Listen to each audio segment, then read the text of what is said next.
டேய் டேய் வாசு எழுந்துடுறா. டேய் எழுந்திருச்சு 2 தோசையா சாப்பிட்டு படு. வேணா போமா. வெறும் வயித்தோட தூங்கினா ஆகாதுடா. எழுந்துடுறா. வேணா சொல்லல போமா. எழுந்திரின்னு சொல்றேன்ல. போ கெடு கட்டு போ. பசிச்சா தானே வந்து கொட்டிக்குவ.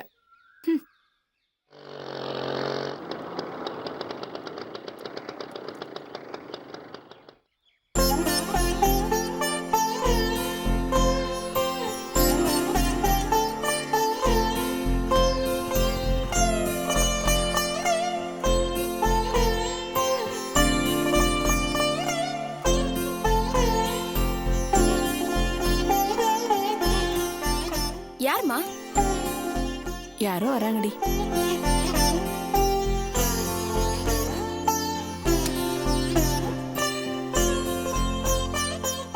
ஹாய் ராணி, எப்படி இருக்க? வணக்கம் அத்தை, எப்படி இருக்கீங்க? அத்தையா? யாருமா நீ? அதெல்லாம் அப்புறமா சொல்றேன், முதல்ல என்ன ஆசீர்வாதம் பண்ணுங்க. யாருமா நீ? எழுந்திரிமா. என்னடி? ஐயோ, ஆசீர்வாதம் பண்ண அப்புறம் சொல்றேன். என்ன பண்ணிட்டு இருக்கீங்க? நல்ல மகராசியா இருன்னு என் தலைமையில கை வச்சு ஆசீர்வாதம் பண்ணுங்க அத்தை. பண்ணுங்க அத்தை. நல்லா மகராசியா இருமா. நல்ல அத்தை.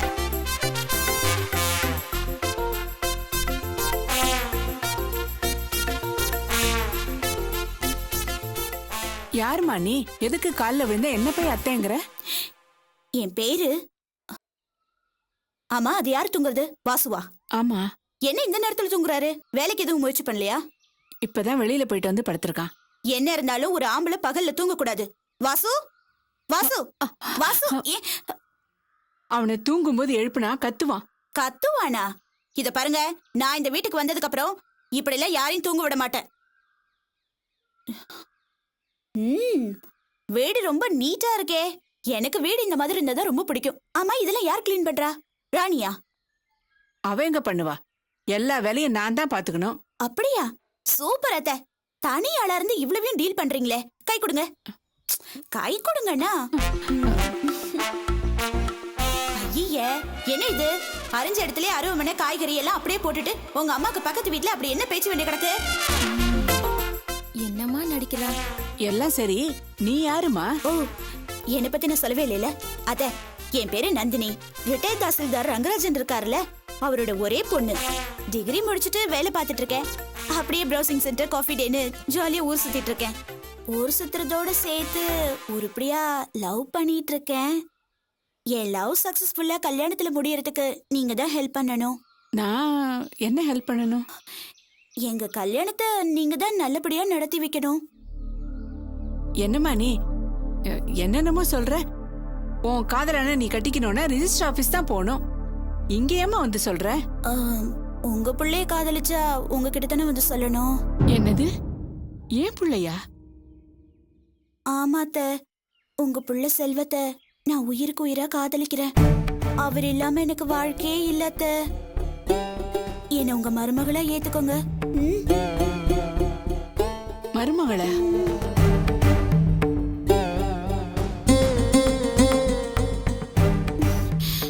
ஐயோ, என்னமா இது? எழுந்திரிமா. என்ன ஏத்துக்கோங்க. சொன்னா கேளு, எழுந்திரிமா. என்னம்மா நீ திடுதிப்புன்னு இப்படி காலெல்லாம் பிடிச்சுக்கிட்டு? எனக்கு என்ன சொல்றதுன்னே புரியல. நீ யாரு? உன் அந்தஸ்து என்ன? உன் தகுதி என்ன? நாங்க இருக்கிற நிலைமையில இதெல்லாம் சாத்தியமாம்மா?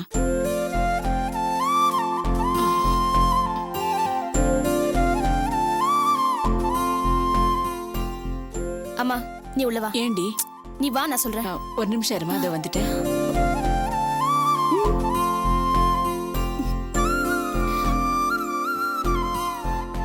வா. என்னடி? என்ன சொல்லு? என்னம்மா நீ? அந்த பொண்ணு தான் ஏதோ உளறிட்டு இருக்கனா? நீயும் கல்யாணம் பண்ணி வைக்கிற மாதிரி பேசிட்டு இருக்க. பாக்க அடக்க ஒடுக்கமான பொண்ணா இருக்கா, வசதி வேற. பின்ன என்னடி? அது மட்டும் இருந்தா போதுமா? அண்ணனுக்கு அந்த பொண்ணை பிடிக்க வேண்டாமா? ஏன், அவனுக்கு பிடிக்கலையா? இந்த பொண்ணு தான் அண்ணன் பின்னாடி சுத்திட்டு இருக்கு. அண்ணன் இவளை திரும்பி கூட பாக்குறது இல்ல. அப்படியா? அது மட்டும் இல்லம்மா, இவளுக்கு பணத்திமிர் ரொம்ப ஜாஸ்திமா. ஒரே பொண்ணுன்றதுனால அண்ணனை கல்யாணம் பண்ணிக்கிட்டு வீட்டோட மாப்பிளையா கூட்டிட்டு போயிடுவாளாம். இது என்கிட்டே சொல்றா. இவ நம்ம செல்வத்தை பிரிச்சு கூட்டிட்டு போற திட்டத்தோட தான் வந்திருக்காளா? அவ நல்ல பொண்ணுல நினைச்சேன். இவ பாக்குறதுக்கு தாமா நல்ல பொண்ணு, உண்மையிலேயே பயங்கரமான பிடிவாதக்காரியம். ஈவ்டீசிங் கேஸ்ல அண்ணனே போலீஸ் ஸ்டேஷன் கிழித்திருச்சான். அண்ணன் சொல்லுச்சு. ஓ, அவ்வளவு பெரிய வேலைக்காரியாவ? என்ன திமிரு இருந்தா நம்ம வீட்டு படியேறி வந்திருப்பா. இன்னைக்கு வச்சுக்கிறேன் கச்சேரிய. எங்க அந்த தொடப்பம்?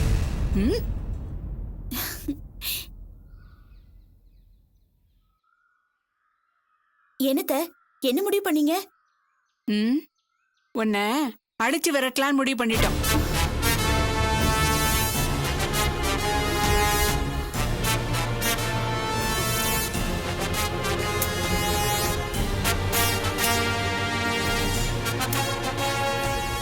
ஏய், என்ன கொழுப்புடா?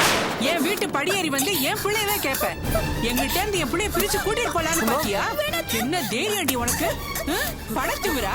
போடி போடி வெளியில. இனிமே என் பையன் இருக்கிற பக்கம் கூட நீ திரும்ப கூடாது. போடினா வந்துட்டான் மினுக்கிக்கிட்டு. ஆளையும் மூஞ்சியும் பாரு.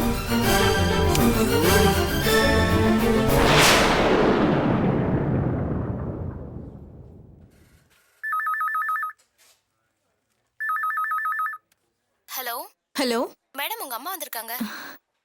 யாரு? அம்மாவா? உட்கார சொல்லுங்க, இதோ வந்துடுறேன். Okay madam.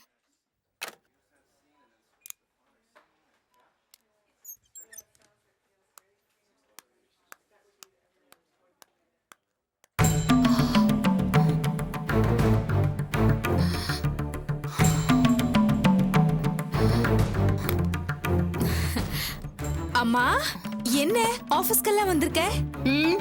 உன்னை பார்த்து சூடா 4 வார்த்தை கேட்டுட்டு போலான்னு வந்திருக்கேன். ரொம்ப சூடா தான் வந்திருக்க. வா வாமா. காஃபி குடிக்கிறியா? ஒன்னும் தேவையில்லை. என்னம்மா ஆச்சு உனக்கு? ஏன் இவ்ளோ கோவமா இருக்க? நான் உங்ககிட்ட என்ன சொல்லி அந்த வீட்டுல கொண்டு போய் விட்டு வந்தேன். இப்ப நீ என்ன காரியம் பண்ணிட்டு இருக்க? என்ன காரியம் பண்ணிட்டு இருக்க? ஏண்டி, மகாராணி மாதிரி வாழுன்னு சொல்லிட்டு வந்தா வேலைக்காரி மாதிரி எல்லா வேலையும் இழுத்து போட்டு செஞ்சுட்டு இருக்கியாமே. உன் மனசுல என்ன நினைச்சிட்டு இருக்க நீ? ஓ, அதுக்குள்ள உனக்கு தெரிஞ்சு போச்சா? தெரியாம போயிடுமா? வழியில அர்ச்சனாவை பார்த்தேன். அவ நீ வேலை செஞ்சேன்னு சொன்ன உடனே எனக்கு எப்படி இருந்தது தெரியுமா? சாப்பிட்ட தட்டு கூட கழுவ விடாம மகாராணி மாதிரி வளர்த்த உன்னை. நீ வந்து அவங்களுக்கு அடிமை வேலை செஞ்சுட்டு இருக்க. என்னாச்சு ஜெயந்தி? ஏன் நீ இப்படி மாறிட்ட? அவங்க நம்மள அவமானப்படுத்தினத மறந்துட்டியா? அந்த வீட்ல போய் நீ கால் மேல கால் போட்டு உட்கார்ந்து மாமியார வேலை வாங்கியிருந்தேனா நீ என் பொண்ணு நினைச்சு பெருமைப்பட்டிருப்ப. நீ என்னடானா அடிமை வேலை செஞ்சுட்டு இருக்க? முடிச்சிட்டியா? கத்தி தீக்க வேண்டியதெல்லாம் கத்தி தீத்துட்டியா? நான் உன் பொண்ணுமா, அதனாலதான் புத்திசாலித்தனமா அவங்கள பழி வாங்கணும்னு தலைகீழ மாறிட்டேன். என்னடி சொல்ற நீ? என் புருஷனே வான்னு சொல்லிட்டாரே, இனிமே எந்த பிரச்சனையும் இருக்காதுன்னு நினைச்சுதான் அங்க போனேன். ஆனா நேத்து நைட் அங்க என்ன நடந்தது தெரியுமா? இனிமேல் நீ சொல்ற மாதிரி நான் நடந்துக்கிறேன், போதுமா? இனிமே இந்த ஊர் உலகத்துக்கு தான் நம்ம புருஷன் முண்டாட்டி. இந்த 4 சவுத்துக்குள்ள நீ யாரோ நான் யாரோ, புரிஞ்சுதா?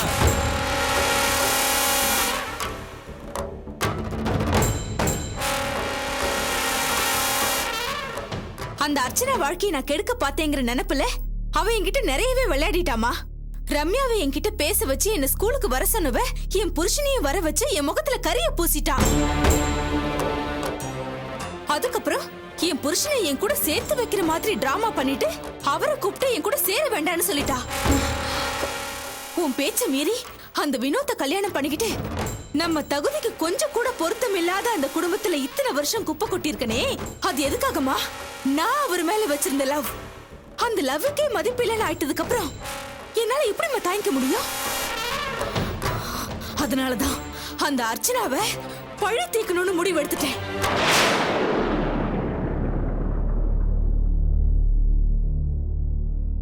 அவ எப்படி எல்லார் முகத்துக்கு முன்னாடி சிரிச்சுக்கிட்டே பின்னாடி குத்துறாளோ அதே மாதிரி இனிமே நான் நல்லவளா நடிக்க போறேன். எல்லார்கிட்டயும் நான் நல்லவளா பேர் வாங்கின பிறகு அந்த அர்ச்சனா வாழ்க்கையே கெடுக்க போறேன். அண்ணன் சொன்னானே, அர்ச்சனா வாழ்க்கையில இனிமே நல்லதே நடக்க கூடாதுன்னு. அத நான் செஞ்சு காட்ட போறேன். எந்த ரூபத்துல அவ கல்யாணத்துக்கு தடை ஏற்பட்டாலும் அத நான் தான் செஞ்சேன்னு யாருக்கும் சந்தேகம் வராதபடி இப்போ வீட்டு வேலையை செய்ய ஆரம்பிச்சிருக்கேன். இப்ப சொல்லு, நான் உன்னோட பொண்ணு தானே?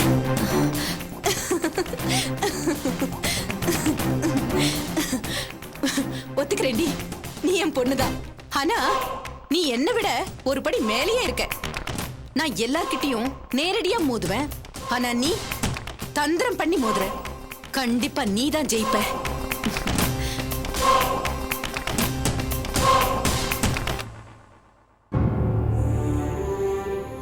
இனிமே என் பையன் இருக்கிற பக்கம் கூட நீ திரும்ப கூடாது. போடினா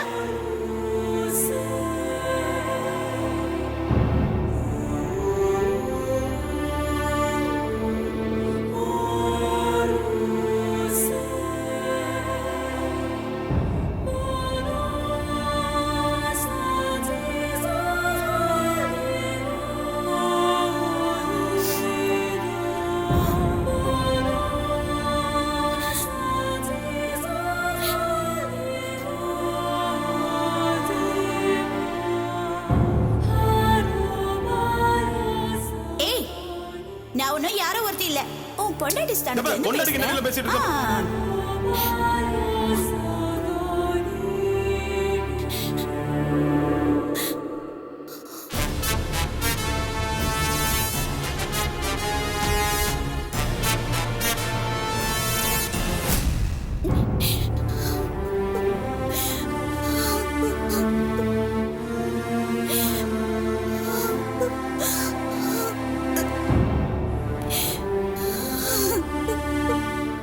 நந்தினி, சாப்பிடுவாமா?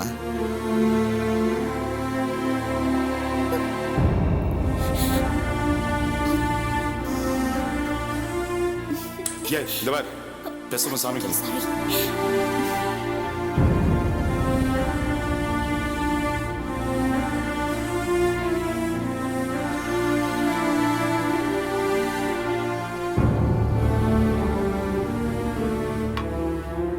என்னம்மா சத்தத்தையே காணோம்?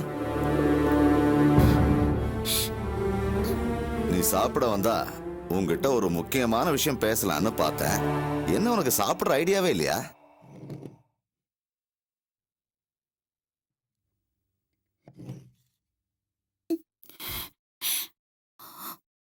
நந்தினி, நந்தினி, என்னப்பா? ஏமா சாப்பிட வரலையா? கொஞ்ச நேரம் ஆகட்டுப்பா, எனக்கு பசி இல்ல.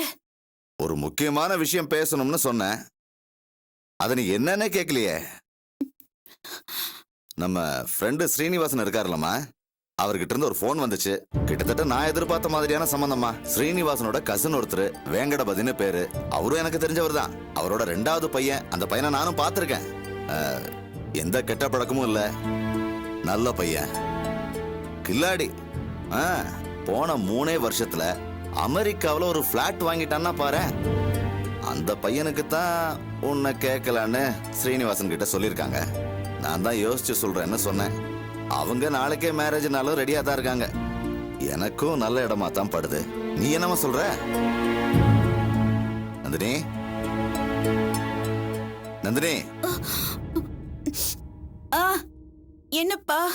என்ன பண்ணலான்னு கேட்டா நீ பாட்டுக்கு கம்முன்னு இருந்தா எப்படிமா? நீ என்ன நினைக்கிறேன்னு நான் தெரிஞ்சுக்க வேண்டாம்? ஏமா சொல்லுமா. ஏதாவது பண்ணுங்கப்பா, என்னையும் கேக்குறீங்க. உனக்கு எந்த அப்ஜெக்ஷனும் இல்லையே? இல்லப்பா, உங்களுக்கு என்ன இஷ்டமோ பண்ணுங்க. அப்பாடா, தேங்க்யூமா, ரொம்ப சந்தோஷம். அவங்கள நாளைக்கே வர சொல்லிடுறேன்.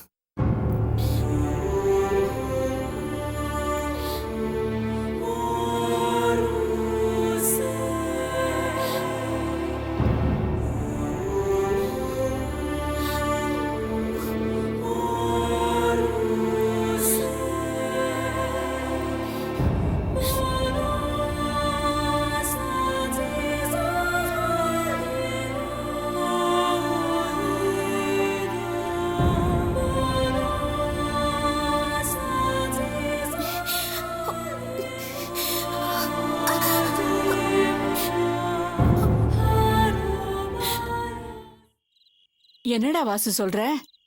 பின்னமா பொன் முட்டுற வார்த்தை அப்படியே அறுத்து ஆபரேஷன் பண்ணல. நந்தினிய மட்டும் நீ தாஜா பண்ணிருந்தேன்னு வை, நம்ம எல்லாருக்கும் ஒரு சூப்பர் லைஃப் கிடைச்சிருக்கும். அதை மிஸ் பண்ணிட்டியம்மா.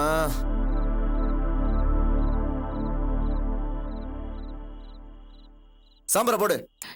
என்னடா குழப்புறீங்க? நம்ம ராணி அவளை வீட்டுக்குள்ள விட்டா செல்வத்தை நம்ம கிட்ட இருந்து பிரிச்சு கூட்டிட்டு போயிடுவான்னு சொன்னா. அது உண்மைதாம்மா, கண்டிப்பா அதான் நடக்கும். அடப்பாவி, அப்புறம் நம்ம நிலைமை என்னடா வருது? இப்போதைக்கு நாம எல்லாரும் கௌரவமான வாழ்க்கை வாழறோம்னா அது செல்வத்தாலதான். உங்க அப்பன் குடிகாரன், நீ பொறுப்பு இல்லாம சுத்துற. இந்த நிலைமையில சம்பாதிச்சு கொடுக்கற செல்வம் போயிட்டானா அப்புறம் எப்படி குடும்பத்தை நடத்துறது? ராணிக்கு எப்படித்தான் கல்யாணம் காட்சி பண்ணி வைக்கிறது? எப்ப பார்த்தாலும் ராணியை பத்தி மட்டும் யோசி, என்ன மறந்துடு. சும்மா புலம்பிக்கிட்டு. அண்ணா அப்படியே வீட்டோட மாப்பிள்ளையா இருந்தாலும் நம்மளெல்லாம் அனாதையாவை விட்டுட்டு போவாரு. அவர் எங்க இருந்தாலும் நமக்கு செய்ய வேண்டிய விஷயத்தெல்லாம் செஞ்சுக்கிட்டே தான் இருப்பாரு. அண்ணன் மனசு பத்தி உனக்கு தெரியாதா என்ன? தெரியும்டா, அவன் தரணும்னு தான் நினைப்பான். ஆனா அந்த நந்தினி தர விடாம பண்ணிட்டா. அது அப்படிப்பட்ட பொண்ணு கிடையாதுமா, ரொம்ப நல்ல பொண்ணு. அது மட்டும் அண்ணனை கட்டிக்கிச்சுன்னு வை, நமக்கு டபுள் இன்கம் வந்துட்டு இருக்கோம். அதை இப்படி கெடுத்துட்டியம்மா. டபுள் இன்கமா?